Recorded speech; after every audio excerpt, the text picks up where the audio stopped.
In digital Marathi, जनतेच्या हक्काचं व्यासपीठ।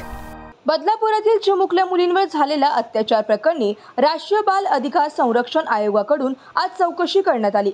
आयोगाच्या अध्यक्षा रुपाली बॅनर्जी सिंग यांनी बदलापूरमध्ये येऊन तब्बल 6 तास शिक्षण विभागाचे अधिकारी, शाळेच्या मुख्याध्यापिका, शिक्षिका आणि सेविका यांची कसून चौकशी केली। दुसरीकडे या प्रकरणाच्या तपासासाठी शासनाने नेमलेल्या SITच्या प्रमुख IPS अधिकारी आरती सिंग या सुद्धा आज बदलापुरात आल्या होत्या। त्यांनी संबंधित शाळेत जाऊन शिक्षकांची चौकशी केली। या चौकशीबाबत राष्ट्रीय बाल अधिकार संरक्षण आयोगाच्या अध्यक्षा रुपाली बॅनर्जी सिंग यांनी कोणतीही माहिती देण्यास नकार दिला। या चौकशीत ठाणे जिल्हा बाल कल्याण समितीच्या अध्यक्षा राणी बैसाने, सदस्य अर्चना करोडे आणि मनीषा झेंडे या देखील सहभागी झाल्या होत्या। मात्र माहिती गोपनीय असल्यानं जास्त त्यांनीही काहीही बोलण्यास नकार दिला। दरम्यान शाळेच्या मुख्याध्यापिका यांनी मुलीला झालेली जखम सायकल चालवताना सुद्धा होऊ शकते असं असंवेदनशील विधान केल्याचा दावा करण्यात आला होता।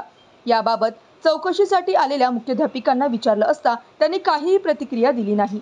केंद्रीय बाल हक्क आयोगासोबत ही मीटिंग होती आणि त्याचप्रमाणे सगळ्यांची चौकशी या ठिकाणी झालेली आहे आणि सर्व गोष्टी गोपनीय आहे। मी तुम्हाला सांगू शकत नाही। बाल कल्याण समिती यामध्ये हिरिरीने भाग घेत आहे। सर्व प्रकारावर आमचं सगळं लक्ष ठेवून आहोत आम्ही आणि मी तुम्हाला माहिती जास्त देऊ शकत नाही। Thank you so much. ट्रस्टी याच्यामध्ये होते का चौकशीमध्ये? कोण होते?